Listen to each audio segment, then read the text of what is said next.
कहानी का नाम गोलू और रहस्यमयी झोला। एक छोटे से गांव हरियापुर में गोलू नामक एक नटखट और हंसमुख लड़का रहता था।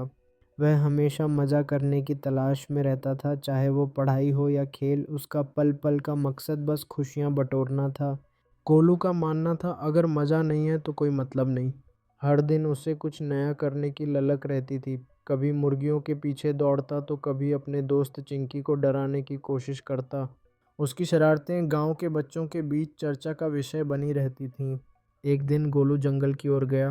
वहां उसे एक चमचमाता झोला नजर आया। जैसे ही वह निकट गया, झोला बोला, मैं हूँ जादुई झोला, जो चाहे मांगो, पर ध्यान रहे लालच मत करना। गोलू ने हैरान होकर कहा, ओ माय गॉड। झोला बोलता है, तो फिर मुझे समोसे दो। झोले से तुरंत समोसे निकल आए। गोलू की खुशी का ठिकाना नहीं रहा। उसका जीवन बदल गया और उसने झोले के जादू का आनंद लेना शुरू किया। गोलू अब गांव का सुपरस्टार बन गया था। हर दिन वह झोले से कुछ नया मांगता। मिठाई, खिलौने, मोबाइल, स्केटिंग बोर्ड, सभी कुछ उसे मिल जाता। गांव के लोग उसे देखकर जलने लगे।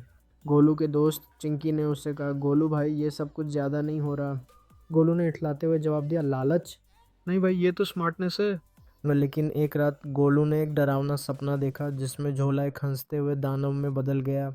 उसने सुबह झोले से कुछ मांगा, लेकिन झोले ने एक बार भी नहीं दिया। गोलू घबरा कर बोला, झोले भाई, अब क्या हुआ? तो झोला डरावनी आवाज़ में बोला, तू लालची बन चुका है, अब मैं तुझे सबक सिखाऊंगा। झोला गोलू को खींचकर अंदर ले जाने लगा। गोलू को अपने पापा की बात याद आई। जैसे खाना ज़्यादा खाने से पेट दुखता है, वैसे ही ज़्यादा लालच से मन दुखता है।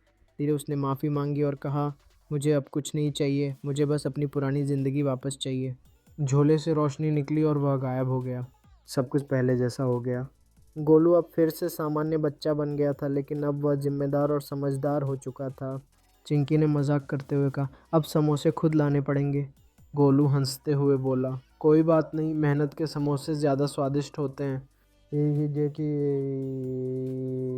इस कहानी से यह सीख मिलती है कि लालच करने वाला हमेशा पछताता है। मेहनत से पाया गया सुख ही असली सुख होता है।